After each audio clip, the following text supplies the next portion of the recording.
Hi, everyone. Welcome to Arthritis at Home. I am Cheryl Cohen, and I am with Arthritis Consumer Experts, who hosts Arthritis at Home, your weekly arthritis entertainment, we like to think of it, bringing specialists right into your home to provide what we think is very meaningful, sort of usable information from research right on into your daily lives. I'm really thrilled to be able to welcome Dr. Cheryl Barnabe to the program today. It's always a pleasure to see you, Dr. B. Thanks for joining us.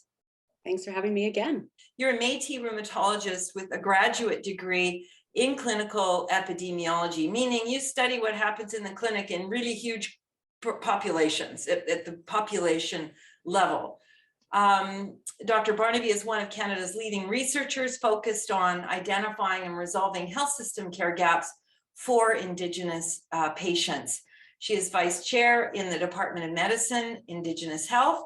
She chairs the Quality Care Committee for the Canadian Rheumatology Association and is a member of the Royal College of Physicians and Surgeons of Canada Indigenous Health Advisory Committee. An article was published in the Canadian Medical Association Journal, so one of our big medical journals here in Canada, really talking about First Nations status and emergency department triage scores. Now that sounds a bit sterile, but you're going to bring it to life for us, because what you found was very, very disturbing, and not unlike findings that were reported in British Columbia almost just a little over a year ago in their In Plain Sight report on racism in the British Columbia healthcare system, the Quebec Coroner's Inquest report on Joyce Echaquan's death. So your work, again, delivers the same kind of news. So why don't you tell us about that work,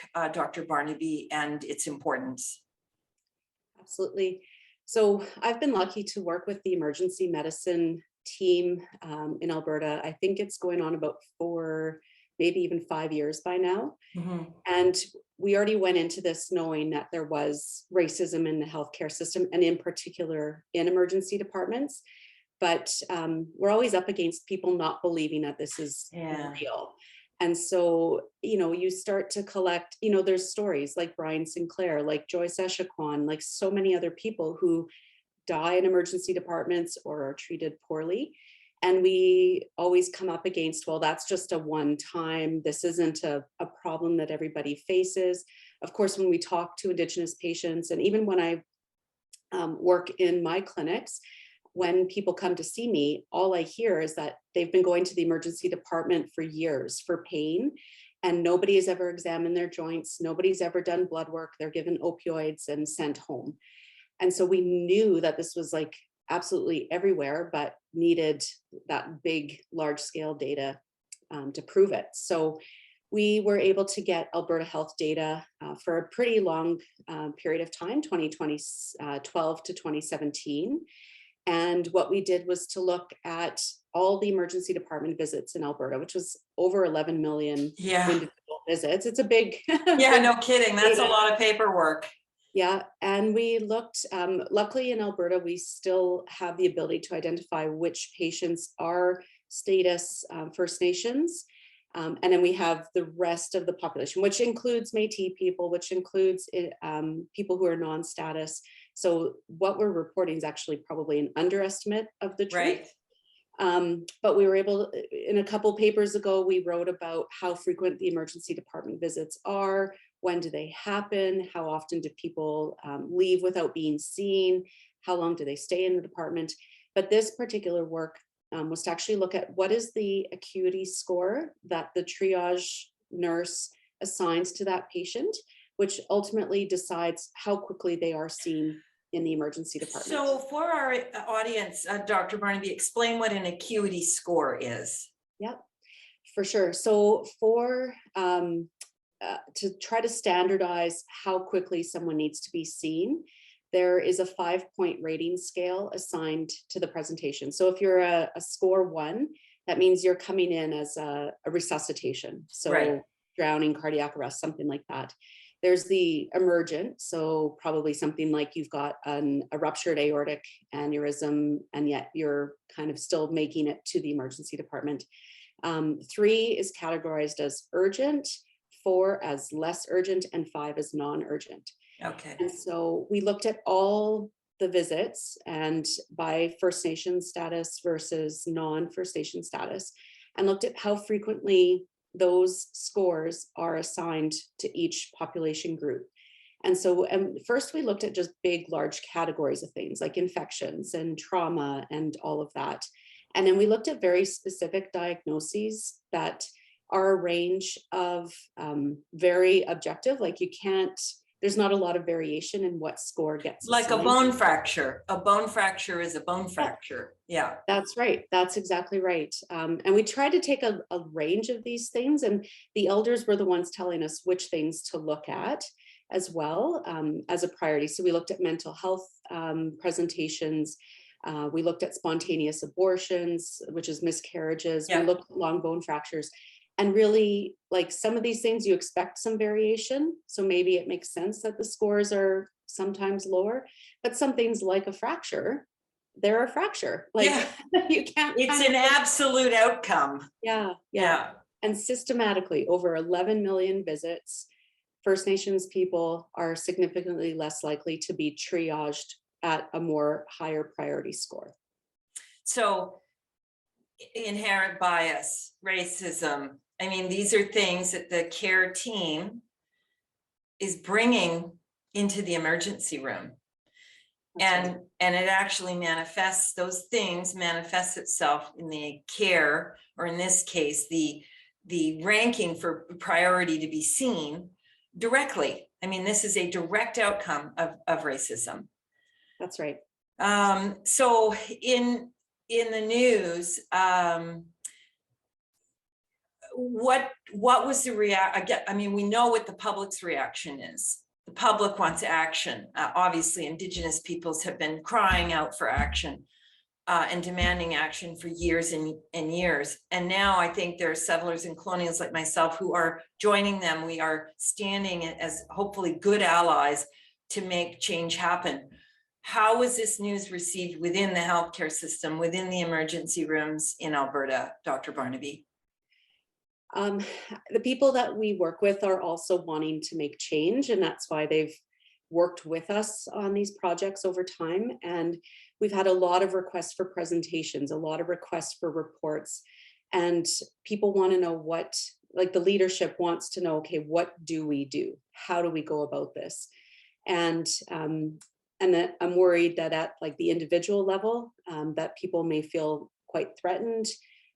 It's hard for people to accept that they're doing things wrong, that they're bringing those subjective biases into that interaction. And the trouble too is that it's not a simple solution of let's do a course. A course is Right. like the very first step. It actually takes really intensive training to identify, and it takes a lot of reflection. It's a hard process. It doesn't happen overnight. And unfortunately, this is coming out like right when our emergency departments are completely swamped with COVID. Yeah. So, but we are working with partners like both First Nations partners and emergency department partners to create some programs that will actually simulate interactions so that people can learn how to change their behaviors and change their reactions to certain situations. Again, it's bittersweet, this information. And it's the kind of information, the kind of research that really is going to compel, I feel, change. And so I just want to thank you so much for the work that you're doing. And because I suspect it's, you know, you're a Métis woman, you're a healthcare professional, you're trying to work within this environment. And I can only imagine how difficult that is for you on some days. Yeah, and I mean, you see things and you're trying to process. I think actually one of the hardest parts of this project was the qualitative piece where we spoke to people from community about their experiences. And the stories that people told us about how rudely they were treated, how violently they were treated, honestly, so little respect for personal privacy and dignity. Those things are really hard to read. And then yet, patients still had all of this compassion for the healthcare providers and said, wow, we're watching how busy this department is. We're watching the dynamics between people. I think a lot of people are led to think, well, is it really racism, or is it just my healthcare provider being stressed and having a really tough shift? And there's this like really an uncertain place about, am I experiencing racism or not? But and you looked at the data was well before the pandemic, right? Absolutely. Yeah. Absolutely. Yeah. So there's no sort of explaining it away. No, this was pre-pandemic work. And even the interviews we did were all prior to the pandemic as well. And so people, but still, like, the amount of compassion that the patients had, like, it wasn't deserved. The healthcare providers don't, I know it's tough, but you've got to go in as a professional and with respect for people. It's just kind of the bottom line. Yeah. I want to turn our attention. So that's healthcare system, right? That's acute care center problems happening, very, very important ones that need to be fixed. When you turn around then, Dr. Barnabe, you work mostly out in the community in your clinical field. How are you and your colleagues addressing racism, real and perceived, out in the clinical world? Like, I'm thinking about treatment guidelines. Are they fair? Do they represent equitable care or approach to care equitably across race? Can you maybe give us a little snapshot into your thoughts on that and some of the work I know that you're currently doing in this area? Sure. Guidelines are tricky because they are meant to take the best evidence we have and create recommendations for everyone to come up to a standard, right? That is what we're trying to achieve, is a standard of care that is applicable to everybody. And the trouble with some of that is Indigenous peoples, other population groups aren't actually the ones that get recruited to clinical trials. Like, the evidence isn't there to actually say that this treatment actually does work well or not, or has more side effects or less. Like, we really have this big evidence gap. And then the other thing that's quite different is around how people rate, have preferences and choices over the risk that they perceive from that treatment, and then how we communicate all of that. So we can't just go in and say, okay, this is the standard, everyone has to apply these rules. And, if you're not meeting these indicators, there's a problem with how you're practicing. And I think when we're trying to be very, very stringent about that, we're missing the nuances that actually make the intervention harmful for some people. Right. So I'll give an example. Young trainee, just come out into practice. You've learned triple therapy is the way to go with rheumatoid arthritis, full stop. And so that's how I went out into practice, right? Triple therapy, you've got RA, let's go for it. And that's like way too much for many people to process.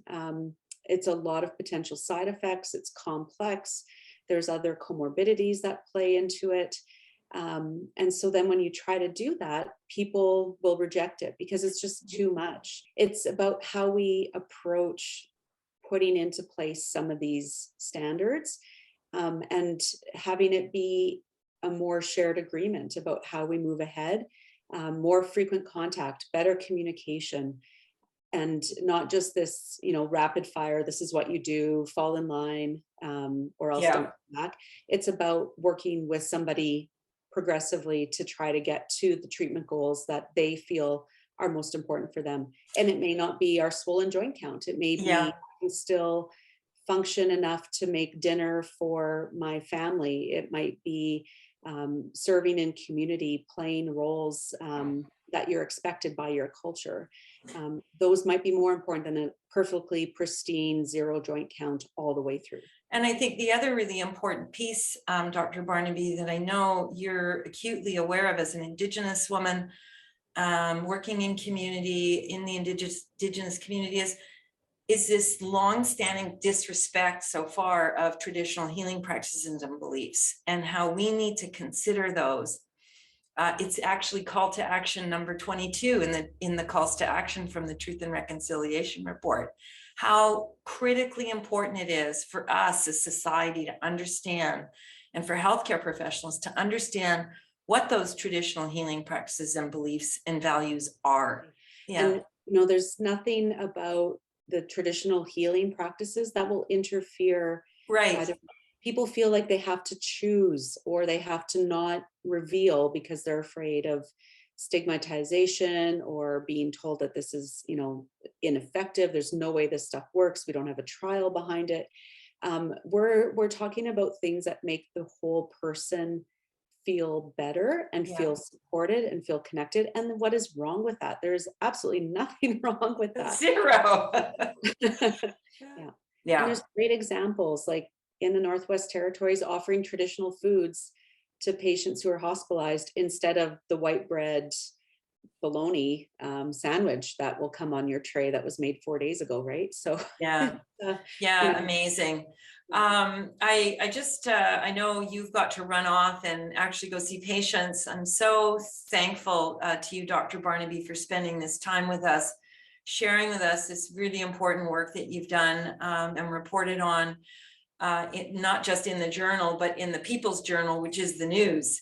I think is super, super important, and telling us a bit about the work that you're doing right now with guidelines to ensure their appropriateness, not just for white people like me, but for everyone, and particularly Indigenous people. So thank you very much. Really appreciate your time and expertise, and wishing you all the best, and stay safe. You too. Take care, everyone. Yeah. Folks, at the end, you're going to have some extra reading. If you'd like to check out the resources we'll provide at the end, that would be terrific.